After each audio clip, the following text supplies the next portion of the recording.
YouTube కొత్తగా ఒక update తీసుకొచ్చింది. ఇక నుండి ఎవరి ఛానల్ అయితే మౌంటేషన్ అయిందో వాళ్ళు యాడ్సెన్స్ లో ఇండియన్ ట్యాక్స్ ఇన్ఫర్మేషన్ కూడా సబ్మిట్ చేయాలి. ఇప్పటి వరకు ఎలాగుండేదంటే మన యూట్యూబ్ ఛానల్ మౌంటేషన్ అయితే only Singapore tax, US tax మాత్రమే అప్డేట్ చేసుకునే వాళ్ళం.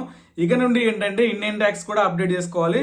సో ఇండియన్ ట్యాక్స్ అప్డేట్ చేయాలంటే మన దగ్గర పాన్ కార్డు ఉండాలి. ఆ పాన్ కార్డు మీద ఉన్న నేము, పాన్ కార్డు నెంబర్ ఎంటర్ చేసి సబ్మిట్ కొడితే ఇండియన్ ట్యాక్స్ ఇన్ఫర్మేషన్ కూడా మనకి అప్రూవల్ వస్తుంది అనమాట. సో సింపుల్గా ఎట్లా చేసుకోవాలి ఏంటని చెప్పేసి నేను ల్యాప్టాప్ స్క్రీన్లో ఎక్స్ప్లెయిన్ చేశాను. అదే స్టెప్స్ ఫాలో అయ్యి మీరు కూడా మీ మొబైల్లో చేసుకోవచ్చు. పెద్ద అంత డిఫరెన్స్ ఏమి ఉండదు. మీ యూట్యూబ్కి సంబంధించిన ఎలాంటి ప్రాబ్లమ్స్ ఉన్నా సరే డిస్ప్లే మీద వాట్సాప్ నెంబర్ ఉంది, అక్కడ నుంచి కాంటాక్ట్ అవ్వండి. సో మీరు ఇక ల్యాప్టాప్లో నేను ఎక్స్ప్లెయిన్ చేస్తారు చూడండి. ఇండియన్ ట్యాక్స్ ఇన్ఫర్మేషన్ అప్డేట్ చేసుకోవాలంటే యాడ్సెన్స్లోకి లాగిన్ అవ్వాలి. యాడ్సెన్స్లో లాగిన్ అయితే పైన important and check if additional tax information is required from you అని ఉంటుంది. సో ఈ విధంగా ఉంటుంది అనమాట. కింద మేనేజ్ ట్యాక్స్ ఇన్ఫో ఉంటుంది, దాని మీద క్లిక్ చేసుకోవాలి. ఎవరి యూట్యూబ్ ఛానల్ అయితే రీసెంట్గా మౌంటేషన్ అయిందో వాళ్ళు తప్పకుండా చేసుకోవాలి. మేనేజ్ ట్యాక్స్ ఇన్ఫో మీద క్లిక్ చేస్తే ఇక్కడ ఇండియా అని ఉంటుంది. Google required your tax info because you by Google service in the country అని ఉంది. సో యాడ్ ట్యాక్స్ ఇన్ఫో అనే దాని మీద క్లిక్ చేసుకోవాలి. దీని మీద క్లిక్ చేసిన తర్వాత మన పాన్ కార్డు ఉంటుంది కదా, మీకు పర్మనెంట్ అకౌంట్ నెంబర్ అంటారు.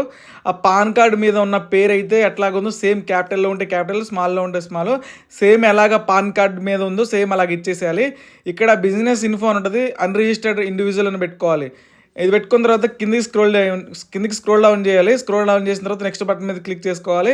ఇక్కడ పాన్ కార్డు మీద నెంబర్ ఉంటుంది అనమాట. పాన్ కార్డ్ నెంబర్ గుర్తుపెట్టుకోవాలి. పాన్ కార్డ్ నెంబర్ ఇచ్చేసేయాలి. పాన్ కార్డ్ నెంబర్ కూడా ఇచ్చేసిన తర్వాత సబ్మిట్ అనే బటన్ మీద క్లిక్ చేసుకోవాలి. కొంతమందికి పేరు కూడా అడిగిద్ది, పేరు అడిగితే ఇవ్వండి, పేరు అడగకపోతే అవసరం లేదనమాట. సో పాన్ కార్డ్ నెంబర్ మొత్తం కరెక్ట్గా సబ్మిట్ చేసుకోవాలి. ఏదైనా మిస్టేక్ ఉంటే అది ఎర్రర్ చూపించింది అనమాట. మనం కరెక్ట్గా కొట్టకపోతే ఎర్రర్ చూపించింది, కరెక్ట్గా కొడితే ఓకే. చూసుకోండి, యాక్సెప్ట్ అయిపోయింది అనమాట. స్టేటస్ అనేది యాక్సెప్టెడ్ అయిపోయింది. ఎప్పుడు చేసుకున్నాం ఏంటి అని చెప్పేసి ఈ విధంగా వస్తుంది అనమాట. సో మనం అయితే చేసుకోవాలి. యూఎస్ ట్యాక్స్ ఇన్ఫర్మేషన్ చేసుకోవాలి, సింగపూర్ చేసుకోవాలి, ఇండియా కూడా చేసుకోవాలి. కొత్తగా వచ్చిందనమాట అప్డేటు. మీకు ఇంకా